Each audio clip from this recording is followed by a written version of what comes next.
So hello everyone and welcome back to my channel. In today's video we are going to be looking at three most important literary movements coming from the age of romantic age, which is Lake School, Satanic School and Cockney School. We have seen a lot of questions being asked from all these three movements, so it becomes very important for us to gather all the information. And not only that, I will be showing you all the questions that have been asked from all the three movements so that you go double sure from this particular video that what are we consuming and what kind of questions are being asked from these three movements. First things first, if you are a part of the romantic age, you must be clear of the first generation romantic writers and the second generation romantic writers. आप जब भी literary movements को पढ़ते हैं, you are going to see one philosophy, one thought, one movement. कभी भी कोई भी मूवमेंट ऐसे नहीं होते हैं जो एक दूसरे के साथ बहुत ही सहमति के साथ चलते हैं. If you see the neo classical age, they were against the believes of romantic era. Then if you are going to see the aestheticism movement, they are talking about the art for art sake. Then you will see realism movement जो कि कहता है कि you must talk about the reality rather being in your imaginative and natural world. तो कभी भी कोई भी जो मूवमेंट होता है वो एक दूसरे से सहमत नहीं होता है. And we always see a lot of controversy and criticism involved in the literary movement world. But for a change, आपके रोमांटिक एरा के जितने भी राइटर्स हैं, हम लोग को ऐसा फील होता है कि all are so lovey dovey and talking about the nature, लेकिन आपस में ही इन राइटर्स की आपस में लड़ाई चलती रहती है. And that is the controversy that you are going to see in today's video. So first generation romantic writers के बारे में मैं बात करूं तो ये है आपके वर्ड्सवर्थ, कोलरिज एंड साउदी. ये तीन इंपॉर्टेंट मेंबर्स है. विलियम ब्लेक का भी नाम आपके रोमांटिक एरा में आ जाता है because some part of their work, some part of his works आपके रोमांटिक एज में ही फॉल करता है.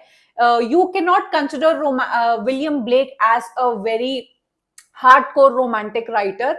Wordsworth, Coleridge and Southey fully compare आप कर सकते हो कि ये आपके रोमांटिक राइटर्स है. इनको अगर हम लोग कंपेयर करें हमारे सेकंड जनरेशन रोमांटिक राइटर्स से, तो we have Lord Byron, P B Shelley and John Keats. और इनके ग्रुप में आपकी मैरी शेली का भी नाम इन्वॉल्व किया जाता है क्योंकि वो पीबी शेली के साथ इन्वॉल्व थी. ठीक है. Now one thing that you have to keep in mind कि आपके जो फर्स्ट जनरेशन राइटर्स हैं वो अपने विचारों को लेके थोड़े से कंजर्वेटिव हैं in comparison to your second generation writers जिनके विचार बहुत ज्यादा रैडिकल हैं. तो इस पॉइंट को आप लोग जब लेके चलेंगे तो आगे इनकी जो कंट्रोवर्सी होने वाली है वो आपको अच्छी तरीके से समझ में आने वाली है. हम लोग ने इस चीज को अच्छी तरीके से समझ लिया कि कौन से फर्स्ट जनरेशन राइटर्स हैं, कौन से सेकंड जनरेशन राइटर्स है. एक चीज को और अपने माइंड में बहुत अच्छे से फिक्स कर लीजिएगा कि नियो क्लासिकल एज से जैसे ही आप रोमांटिक एज में आते हैं तो you see a drastic change.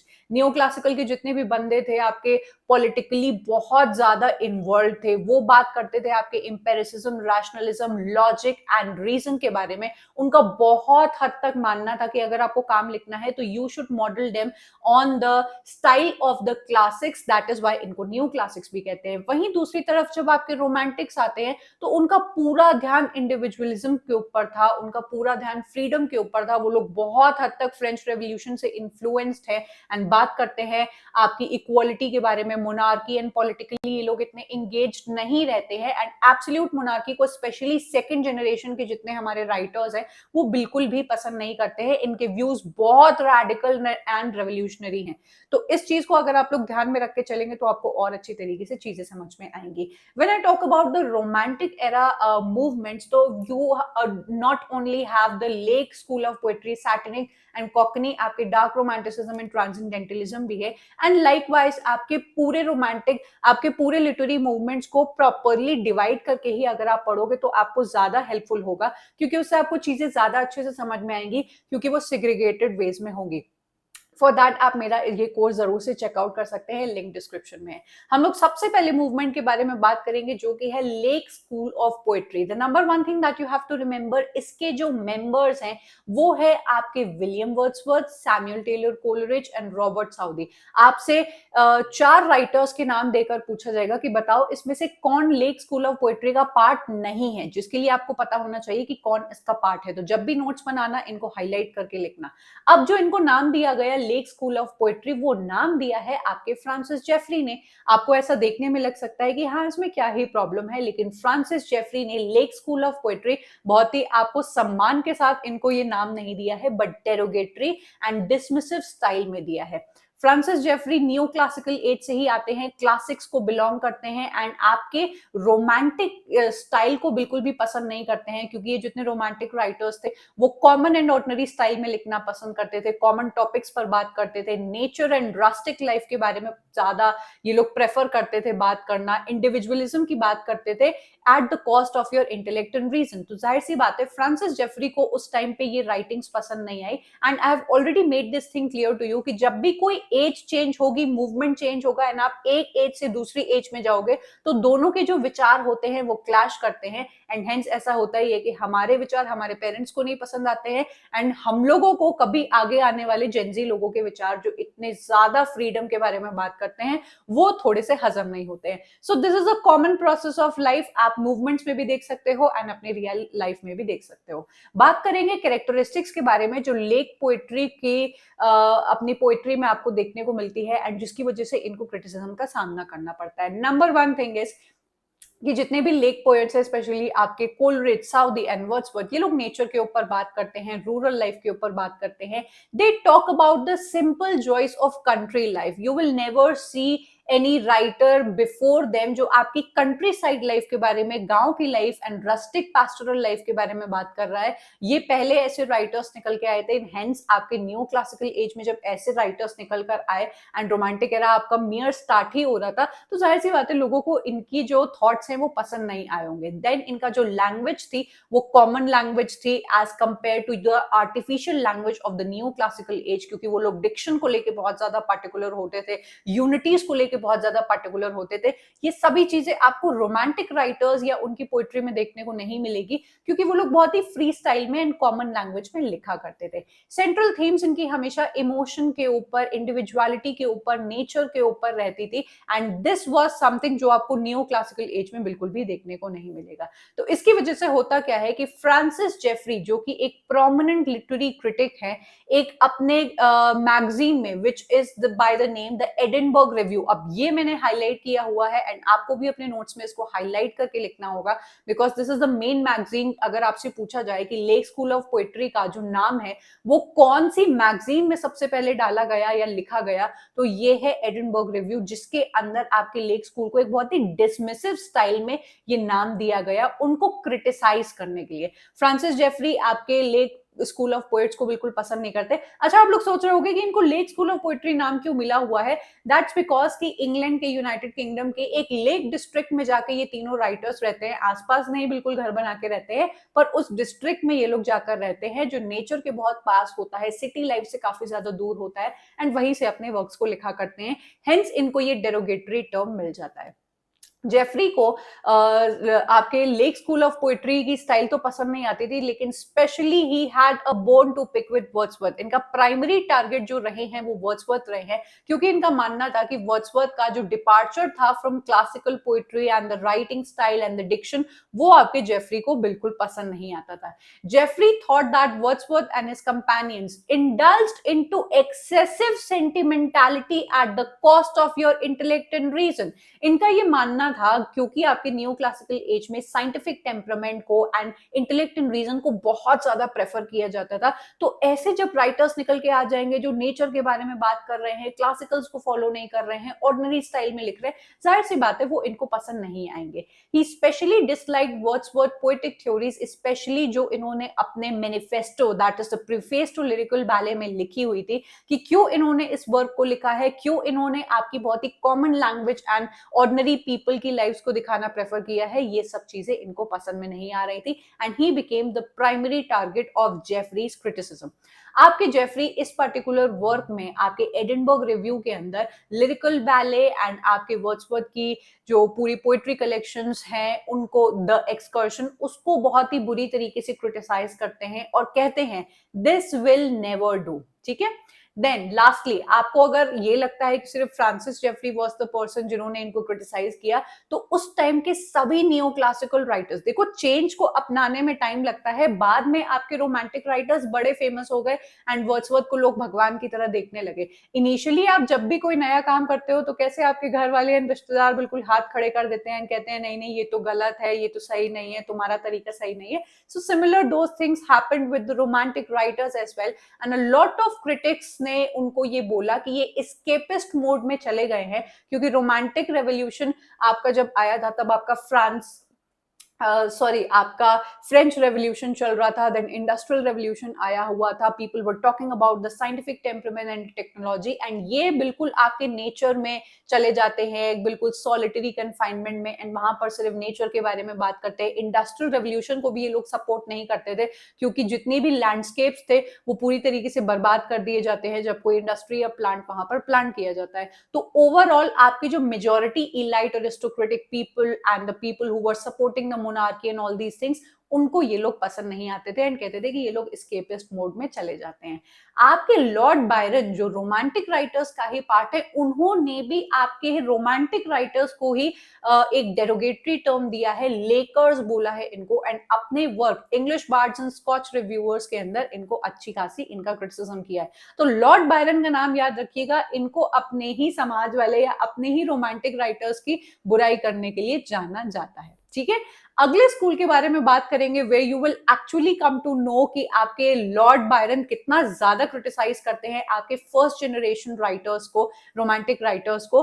Satanic school of poetry से आपको पता लगता है। सेटन एक ऐसा वर्ड है या फिर मैं बोलूं एक कॉन्सेप्ट है जो हम सभी के रिलीजन में हम लोग को देखने को मिलता है। हम लोग को अक्सर हमारे पेरेंट्स कहते हैं कि जल्दी का काम शैतान का होता है। सो शैतान इज अ वर्ड या फिर सेटन इज अ वर्ड जो कि ईवल से एंड डार्क इमेजरी से जोड़ा जाता है। एंड क्योंकि हम लोग लिटरेचर के स्टूडेंट्स हैं, we are well versed with the concept of Saturn because of John Milton, Paradise Lost. हम लोग ने देखा है that he was a fallen angel जो कि बागी बन जाते हैं आपके गॉड के अगेंस्ट, एंड उनके अगेंस्ट वो एक पूरी अपनी आर्मी बना लेते हैं। We all know that.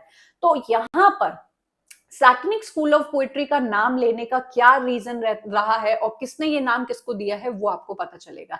सबसे पहले इसके जो मेंबर्स और प्राइम टारगेट हैं वो हैं आपके लॉर्ड बायरन एंड पीबी शेली। कभी कभी ले हंट को भी एसोसिएट किया जाता है इस स्कूल से, लेकिन वो इतने प्राइम टारगेट नहीं है। ये नाम किसने दिया है? रॉबर्ट साउदी ने। अब जैसा कि मैंने आपको पहले बताया कि Lord Byron is that first person जो आपके फर्स्ट जनरेशन रोमांटिक राइटर्स को बिल्कुल पसंद नहीं करते हैं, एंड स्पेशली वो आपके रॉबर्ट साउदी को लिटरली हेट करते हैं। रॉबर्ट साउदी के पहले बहुत ही ज्यादा रैडिकल एंड रेवोल्यूशनरी विचार थे एंड वो पॉलिटिक्स को सपोर्ट नहीं करते थे, पर क्रिटिसिज्म झेलने के बाद वो अचानक से मोनार्की की तारीफ करने लगते हैं एंड किंग जॉर्ज थर्ड के ऊपर वर्क लिखने लगते हैं, जो इनका एक स्पेशल वर्क है। उनकी डेथ के ऊपर कहते हैं कि ओ भगवान भी दुख जता रहे होंगे, एंड जब किंग जॉर्ज थर्ड की आत्मा ऊपर गई होगी तो हेवेंस ने इनको रिसीव किया होगा। तो जब कोई भी इंसान जैसे अपना पॉलिटिक्स का दल बदल लेता है कि पहले तो आप कहते थे कि नहीं ये चीजें गलत है, अचानक से आपने अपने फायदे के लिए जब पॉलिटिकली अपना स्टांस बदल लिया, ये बात आपके लॉर्ड बायरन को बिल्कुल पसंद नहीं आती है। बिकॉज लॉर्ड बायरन बहुत ही ज्यादा revolutionary kind of radical kind of विचार रखते हैं अलॉन्ग विद पीबी शेली। हम सब लोग जानते हैं पीबी शेली को तो अपने यूनिवर्सिटी से ही निकाल दिया गया था, जो उन्होंने पैम्फलेट अपना फेमस किया था एथिज्म के ऊपर। तो इन दोनों को आप लोग याद रखिएगा, इनके विचार बहुत ज्यादा रैडिकल है, रेवोल्यूशनरी है, इनके पॉलिटिकल स्टांस बहुत ही एंटी बोल सकते हैं कि मोनार्की है। एंड आपके रॉबर्ट साउदी अपनी लाइफ टाइम में पहले तो एंटी विचार रखते हैं, लेकिन धीरे धीरे वो मोनार्की की तारीफ करने लगते हैं, उनके लिए वर्क्स लिखने लगते हैं, जिसकी वजह से लॉर्ड बायरन इनको अटैक करना स्टार्ट कर देते हैं। तो कोई एक ऐसा अटैक था जो रॉबर्ट साउदी को बहुत दिल पे लग गया, एंड उसी के ही रिस्पॉन्स में इन्होंने वर्क लिखा अ विजन ऑफ जजमेंट 1821। ये आपके साउदी ने लिखा है, इस बात को याद रखिएगा। कंट्रोवर्सी आपको समझ में आ गई, अभी और आपको समझ में आएगा। A vision of judgement usually आपका जो वर्क है वो किंग जॉर्ज थर्ड की डेथ पर उनको यूलोजाइज करने के लिए लिखा गया है। जो भी मैंने महान बातें बताई कि किंग के लिए, मोनार्की के बारे में बहुत अच्छी अच्छी ये रिलीजियस बातें लिखते हैं, एंड उसी में जो प्रीफेस ऐड करते हैं उसमें ये बायरन और शेली को कहते हैं कि ये दोनों बिलोंग करते हैं सैटनिक स्कूल ऑफ पोएट्री से। अब किसी भी इंसान को आप सैटन से कंपेयर कर दोगे या सेटन से कंपेयर कर दोगे, do not go for my pronunciation, तो वो इंसान चुपचाप तो बैठने नहीं वाला है, एंड स्पेशली बायरन जैसा पर्सन। तो he accused Byron and Shelley of writing immoral, irreligious and blasphemous poetry. आप सभी को पता है कि ब्लास्फेमस कंटेंट क्या होता है, जो आपकी रिलीजन के अगेंस्ट बात करने की कोशिश करे एंड आपके रिलीजन से लोगों लोगों का विश्वास हटाने की कोशिश करे, गलत चीजें बोलने की कोशिश करे आपके गॉड के बारे में, उसको हम लोग ब्लास्फेमस कंटेंट बोलते हैं।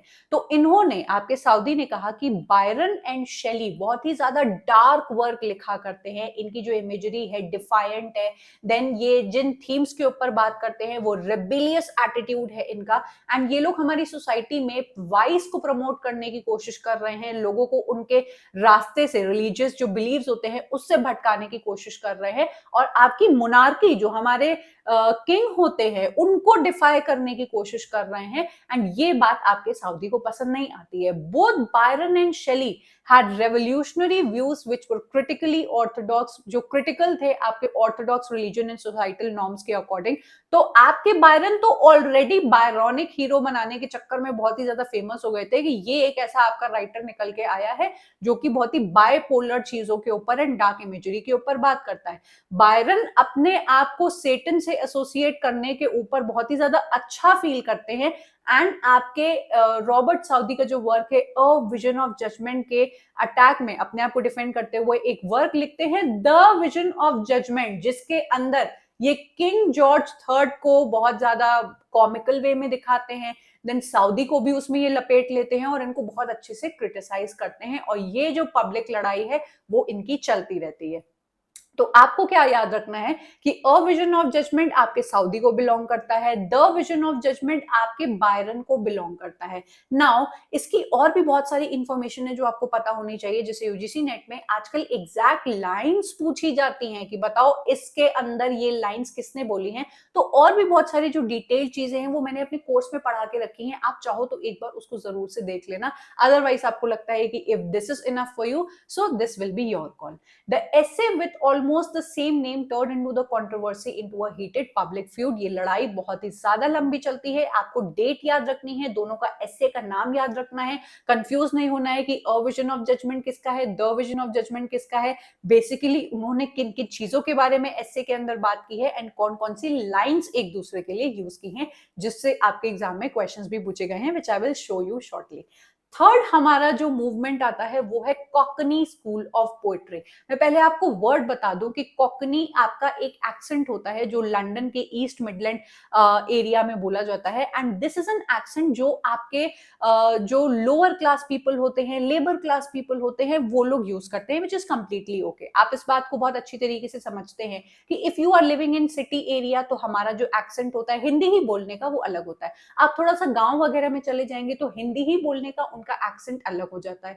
सो इसके बेसिस पे आप किसी को जज नहीं कर सकते हो, लेकिन जॉन गिब्सन लॉकहार्ट इस बेसिस पर आपके ले हंट एंड जॉन कीट्स को ना सिर्फ जज करते हैं पर बहुत हद तक बुरा क्रिटिसिज्म करते हैं, which according to me is a very, बोल सकते हैं ना कि ये बहुत गलत बात हुई कि किसी के लो बॉन्ड स्टेटस के बारे में आप कमेंट करते हो। जैसे हम लोग ने पिछले वाले मूवमेंट में देखा कि आपके शेली एंड बायरन, में आपको बता दूं, दोनों ही अरिस्टोक्रेटिक एंड वेल्दी फैमिली को बिलोंग करते थे, लेकिन इसके अंदर आपको दिखाई देगा कि ले हंट जो आपके कॉकनी स्कूल के प्राइम टारगेट हैं, and John Keats also is equally target by this Lockhart person. बहुत ही क्रिटिकली इनको एनालाइज किया है कि ये लोग तो बहुत ही लोअर मिडिल क्लास से आते हैं, इनकी पोएट्री जो है वो बहुत ही ज्यादा बेकार लैंग्वेज का यूज किया गया है, निचली लैंग्वेज का, मतलब इनकी लैंग्वेज और इनके जिस फैमिली से ये लोग आते हैं उसको इन्होंने अटैक किया है, विच इज नॉट करेक्ट। ठीक है, लॉकहार्ट अपना जो क्रिटिसिज्म करते हैं वो कौन सी मैगजीन में करते हैं, ब्लैकवुड्स एडिनबर्ग मैगजीन। तो आपको दोनों ही केसेस में मैगजीन का नाम याद रखना है कि फ्रांसिस जेफरी ने कौन सी मैगजीन में इन लोग को नाम दिया था, लेक स्कूल वालों को, एंड आपके लॉकहार्ट कौन सी मैगजीन में इनको क्रिटिसाइज करते हैं।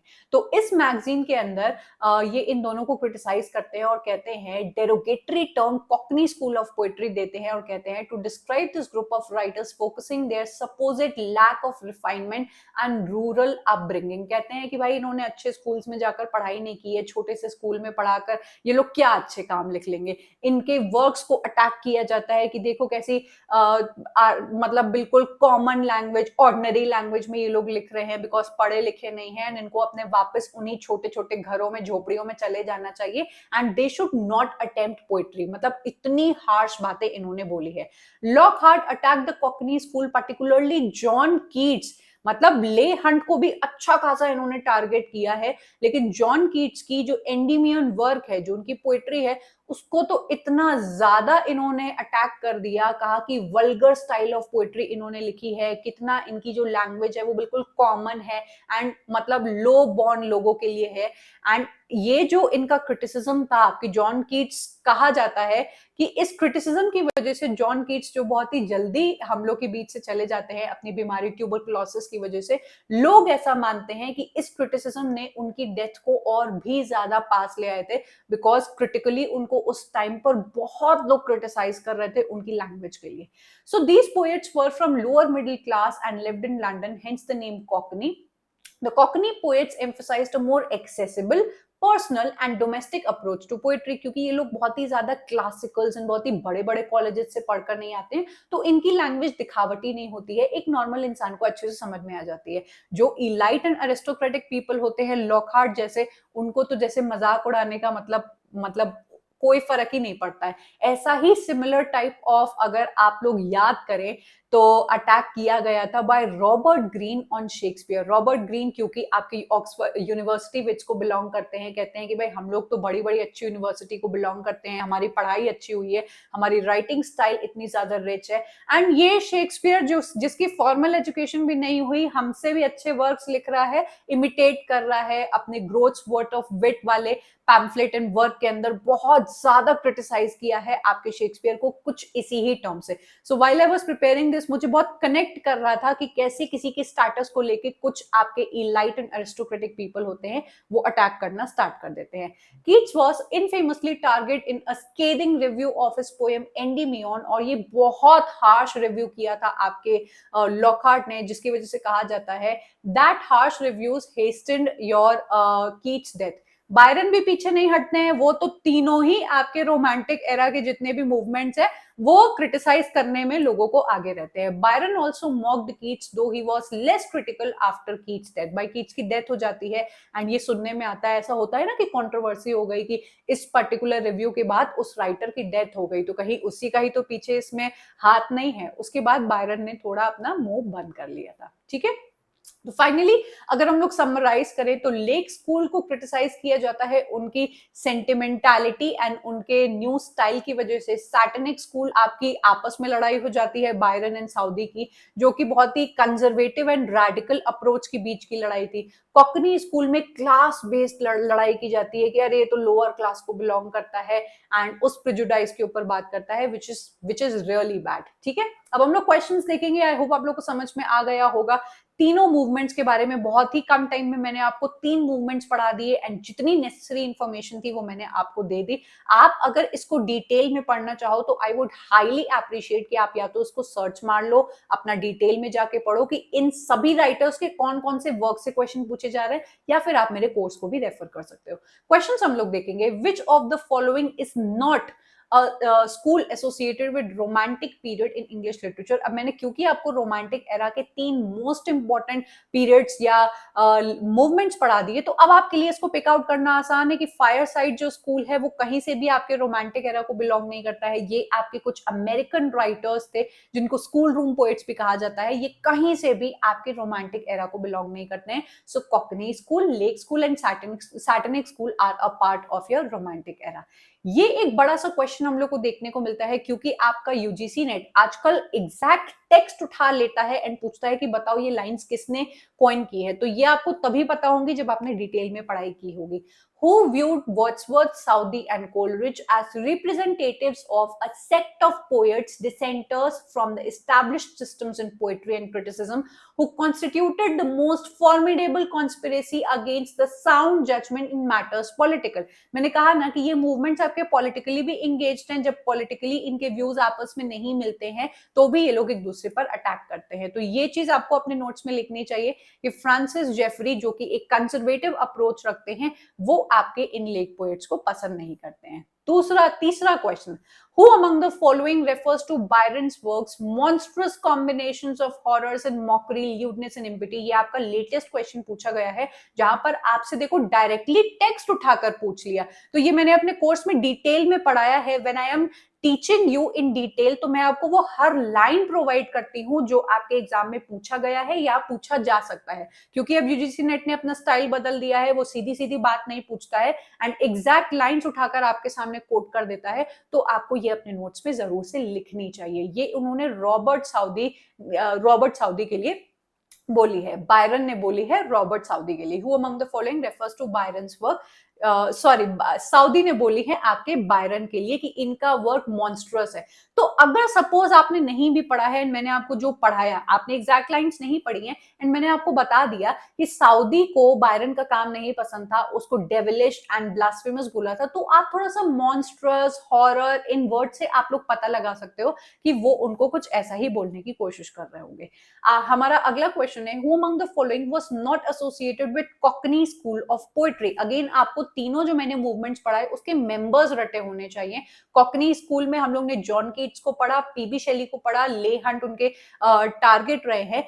विलियम ब्लेक कहीं से भी इसका पार्ट नहीं रहते हैं। आप सोच रहे होंगे कि शेली यहाँ कॉकनी स्कूल में कैसे आ गए? तो शेली क्योंकि आपके कीट्स के फ्रेंड थे, तो उनको कहीं ना कहीं से एसोसिएट किया जाता है कि ये भी आपकी कॉकनी स्कूल का पार्ट है, जबकि ये कॉकनी से कहीं से भी इंटर रिलेटेड नहीं थे। ये फ्रेंड थे आपके हंट एंड कीट्स के, तो उनको भी लपेट लिया था कि इनकी भी जो पोइट्री है वो बहुत ही ऑर्डिनरी स्टाइल को फॉलो करती है। बिकॉज लेट्स फेस इट, ये सभी जितने राइटर्स हैं वो ऑर्डिनरी स्टाइल एंड आपके नेचर के ऊपर बात करना पसंद करते थे। तो क्रिटिसाइज करने वाला तो क्रिटिसाइज कर ही देता है, वो ये नहीं सोचता है कि अरे वो तो अमीर फैमिली को बिलोंग करता है, उसको मैं कॉकनी स्कूल ऑफ पोएट्री क्यों बोल रहा हूं, जबकि उनका मेजर जो एम था वो यही बोलने का था कि ये लोग तो गरीब फैमिली से आते हैं एंड बहुत ही ऑर्डिनरी स्टाइल में लिखते हैं। शेली क्योंकि उनके फ्रेंड थे तो उनको भी साथ में लपेट लिया गया। ठीक है, खत्म होता है हमारा ये तीनों ही मूवमेंट्स। याद रखिएगा कि आपको और भी मूवमेंट्स इसी तरीके से अगर डिटेल में पढ़ने हैं तो आप मेरे कोर्स को एक बार जरूर से रेफर करें। मैंने फ्री वीडियोस कई सारे बच्चों को प्रोवाइड किए हैं ताकि वो जज कर पाए कि यूट्यूब पर किस तरीके से पढ़ाई होती है। यहाँ पर मैं आपको बेसिक इन्फॉर्मेशन देती हूँ, लेकिन अगर आपको डिटेल्ड एंड बहुत ही एडवांस्ड इन्फॉर्मेशन चाहिए अपने पूरे कोर्स के बारे में, तो आप मेरे इन कोर्सेज को एक बार जरूर से जाकर फ्री वीडियोस को देखें। अगर आपको सेटिस्फैक्टरी फील होता है ना, आपको लगता है कि नहीं मुझे इस कोर्स को अवेल करना चाहिए, मुझे और भी अच्छी तैयारी करनी है, तो आप जरूर से हमें इस नंबर पर अगर मैसेज करेंगे तो आपको मिल जाएगा, लिंक्स मिल जाएंगे एंड आपको डिस्काउंट वगैरह आपको अगर चाहिए तो वो भी आप इससे पूछ सकते हैं। यहाँ पर मेरे और भी कोर्सेज हैं, जरूर से उनको जाकर चेकआउट करें। सभी के फ्री वीडियोस अवेलेबल है, आप जरूर से पहले इस्तेमाल करें, विश्वास करें, सेटिस्फैक्शन आपको फील हो तभी इनको आप अवेल कर सकते हैं। Do make your PYQ test series a part of your preparation, क्योंकि यहाँ पर आपको सिग्रीगेटेड क्वेश्चंस मिल जाएंगे जो आपके पूरे सिलेबस को सिग्रीगेट करके आपको क्वेश्चंस बनाकर देता है। आपको ढूंढने नहीं पड़ते हैं, आपको छांटने नहीं पड़ते हैं। आपको ब्रिटिश लिटरेचर के सिर्फ क्वेश्चंस लगाने हैं तो वो निकल के आ जाएंगे, आपको अमेरिकन लिटरेचर के लगाने हैं, आपको इंडियन लिटरेचर के लगाने हैं, सब कुछ आपको सिग्रीगेटेड फॉर्मेट में मिल जाएंगे। यूट्यूब के साथ आप मेरे साथ जुड़े रहिए इन्हीं टाइप के बहुत ही इंफॉर्मेटिव वीडियोस के लिए एंड मेरे टेलीग्राम ग्रुप का पार्ट जरूर से बनिएगा। And now I am on WhatsApp also, तो आप मेरे कम्युनिटी पर जाकर QR कोड स्कैन करके मेरी व्हाट्सएप चैनल का पार्ट बन सकते हैं। नीचे आपको लिंक भी मिल जाएगा, उसको क्लिक करके आप मेरे सभी प्लेटफॉर्म्स पर आकर मुझसे कनेक्ट कर सकते हैं। डू लेट मी नो कि आपको आज का वीडियो कैसा लगा एंड नेक्स्ट कौन से मूवमेंट्स आप पढ़ना चाहोगे। आपकी रिक्वेस्ट पर अगला वीडियो जरूर से मैं आपके लिए लेकर आऊंगी। So I am going to take your leave, hoping कि आपको आज बहुत इन्फॉर्मेशन मिली होगी। Do let me know your feedback. I am going to meet you next in yet another video. Up till then, bye and take care.